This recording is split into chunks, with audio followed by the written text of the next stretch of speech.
సమవాటగా ఉన్న సింగరేణిని కేంద్రం ఏకపక్షంగా వేలం వేస్తుందని డిప్యూటీ సీఎం బట్టి విక్రమార్క ఆరోపించారు. కేంద్రం తీరును తప్పుపడుతున్నామని చెప్పారు. తెలంగాణ తలమానికంగా ఉన్న సింగరేణిని ఇలా చేయడం సరికాదన్నారు. కేంద్రం తన చర్యలను ఉపసంహరించుకోవాలని హితవు పలికారు.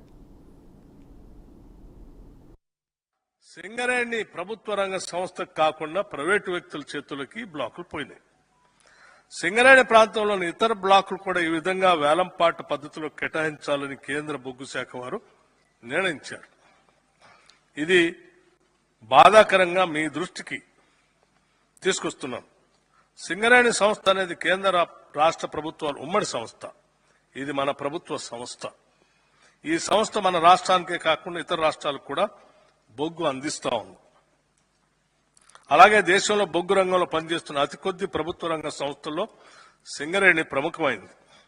దీన్ని కాపాడుకోవటం మనందరి సమష్టి బాధ్యత. కాబట్టి ఇందుకోసం ప్రభుత్వ సంస్థల కొత్త చట్టంలోని 117A(2) ప్రకారం రిజర్వేషన్ ప్రక్రియ ద్వారా బొగ్గు బ్లాకులను కేటాయించే అవకాశం ఉండగా దాన్ని పక్కన పెట్టి వేలంలో పాటలు పెట్టి ప్రైవేటు వారికి అవకాశం కలిగించడం అంటే ప్రభుత్వ రంగ సంస్థను కుదేలు చేయటమేనని భావిస్తున్నాం. ఇది ఏమాత్రం ఉపయోగకరంగా సింగరేణికి ఉండదని మీకు విజ్ఞప్తి చేస్తా ఉన్నాం.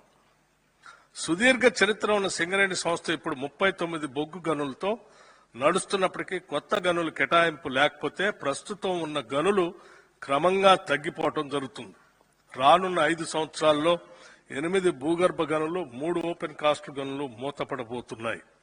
ఆ తర్వాత రానున్న 5 సంవత్సరాలు అంటే 2032 నాటికి మరో 5 భూగర్భ గనులు, 6 ఓపెన్ కాస్ట్ గనులు మూతపడబోతున్నాయి. 2037-38 నాటికి మరో 5 గనులు మూతపడబోతున్నాయి. ఈ విధంగా చూస్తే ప్రస్తుతం 39 గనులు, 40,000 మంది కార్మికులున్న సింగరేణి, 42,000 మంది కార్మికులున్న సింగరేణి మరో 15 ఏళ్లలో 8 గనులు, 8,000 మంది కార్మికుల స్థాయికి పడిపోయే సింగరేణి మూతపడే ప్రమాదం ఉంది. తెలంగాణ ప్రాంత మంత్రులుగా, తెలంగాణ ప్రాంత నాయకులుగా ఇటువంటి పరిణామాన్ని